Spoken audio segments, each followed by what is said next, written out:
بسم الله الرحمن الرحيم ياسين والقرآن الحكيم إنك لمن المرسلين على صراط مستقيم تنزيل العزيز الرحيم لتنذر قوما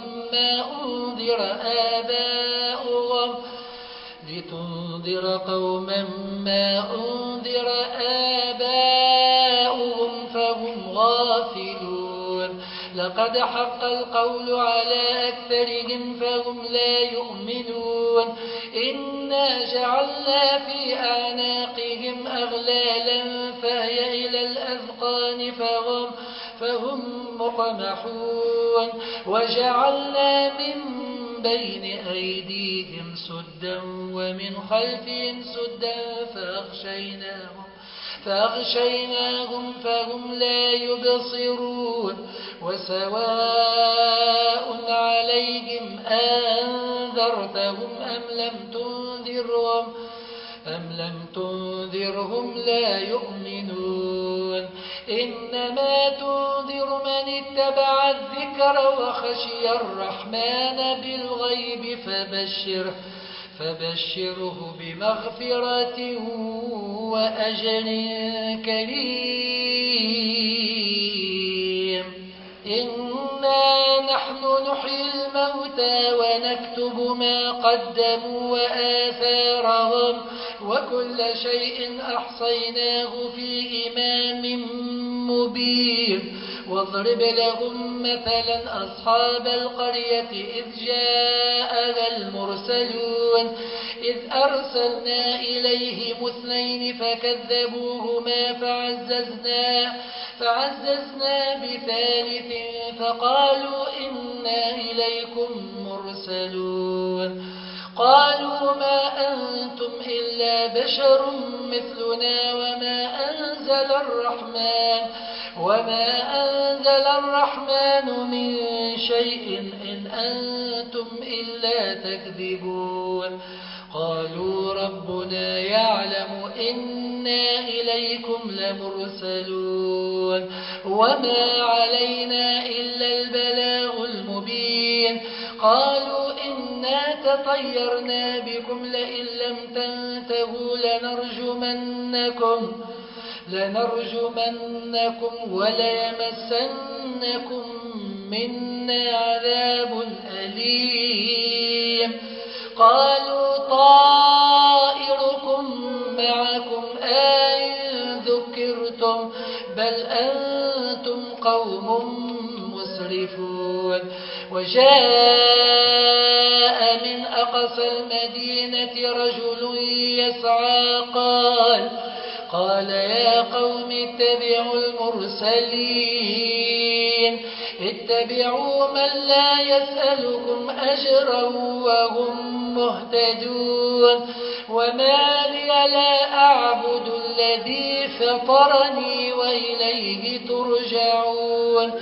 أتخذ من دونه آلهة إن يردني الرحمن بضر لا تغن عني شفاعتهم شيئا ولا ينقذون إني إذا لفي ضلال مبين إني آمنت بربكم فاسمعون قيل ادخل الجنة قال يا ليت قومي يعلمون بما غفر لي ربي وجعلني من المكرمين وما أنزلنا على قومه من بعده من جند من السماء وما كنا منزلين إن كانت إلا صيحة واحدة فإذا هم خامدون يا حسرة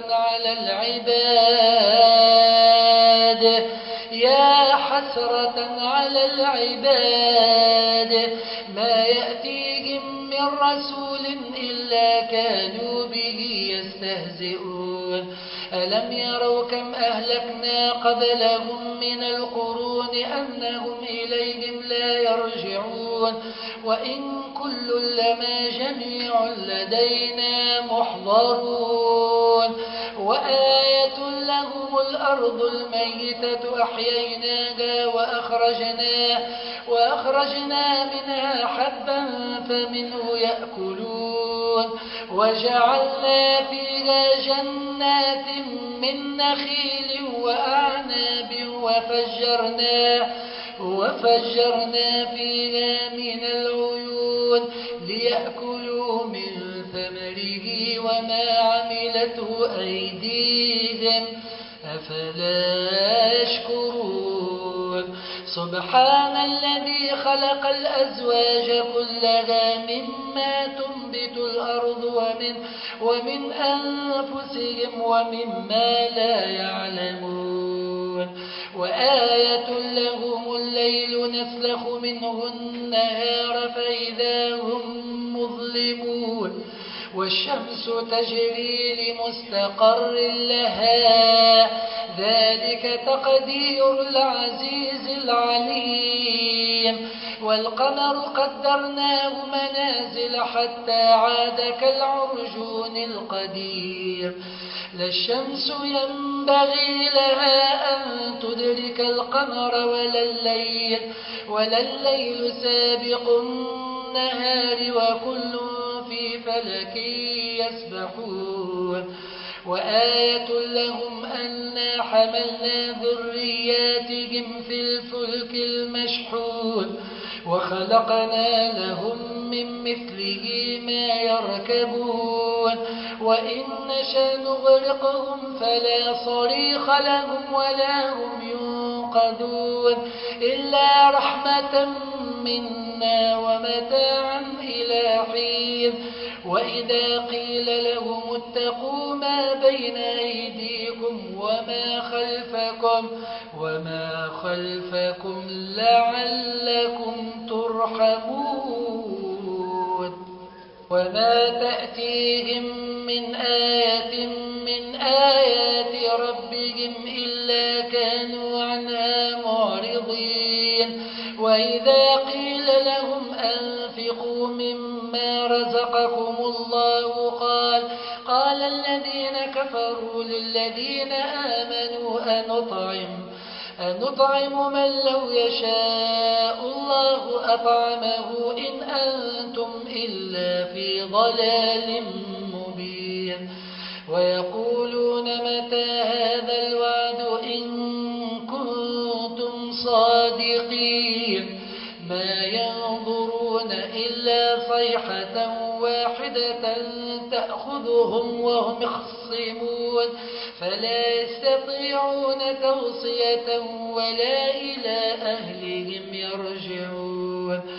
ونفخ في الصور فإذا هم من الأجداث إلى ربهم ينسلون قالوا يا ويلنا من بعثنا من مرقدنا هذا ما وعد الرحمن وصدق المرسلون إن كانت إلا صيحة واحدة فإذا هم جميع لدينا محضرون فاليوم لا تظلم نفس شيئا ولا تجزون إلا ما كنتم تعملون إن أصحاب الجنة اليوم في شغل فاكهون هم وأزواجهم في ظلال على الأرائك متكئون لهم فيها فاكهة ولهم ما يدعون سلام قولا من رب رحيم وامتازوا اليوم أيها المجرمون ألم أعهد إليكم يا بني آدم ألا تعبدوا الشيطان إنه لكم عدو مبين وأن اعبدوني هذا صراط مستقيم ولقد أضل منكم جبلا كثيرا أفلم تكونوا تعقلون هذه جهنم التي كنتم توعدون اصلوها اليوم بما كنتم تكفرون اليوم نختم على أفواههم وتكلمنا أيديهم وتشهد أرجلهم بما كانوا يكسبون ولو نشاء لطمسنا على أعينهم فاستبقوا الصراط فأنى يبصرون ولو نشاء لمسخناهم على مكانتهم فما استطاعوا مضيا ولا يرجعون ومن نعمره ننكسه في الخلق أفلا تعقلون وما علمناه الشعر وما ينبغي له إن هو إلا ذكر وقرآن مبين لتنذر من كان حيا ويحق القول على الكافرين أولم يروا أنا خلقنا لهم مما عملت أيدينا أنعاما فهم لها مالكون وذللناها لهم فمنها ركوبهم ومنها يأكلون ولهم فيها منافع ومشارب أفلا يشكرون واتخذوا من دون الله آلهة لعلهم ينصرون لا يستطيعون نصرهم وهم لهم جند محضرون فلا يحزنك قولهم إنا نعلم ما يسرون وما يعلنون أولم يرى الإنسان أنا خلقناه من نطفة فإذا هو خصيم مبين وضرب لنا مثلا ونسي خلقه قال من يحيي العظام وهي رميم قل يحييها الذي أنشأها أول مرة وهو بكل خلق عليم الذي جعل لكم من الشجر الأخضر نارا فإذا أنتم منه توقدون أوليس الذي خلق السماوات والأرض بقادر على أن يخلق مثلهم بلى وهو الخلاق العليم إنما أمره إذا أراد شيئا أن يقول له كن فيكون فسبحان الذي بيده ملكوت كل شيء وإليه ترجعون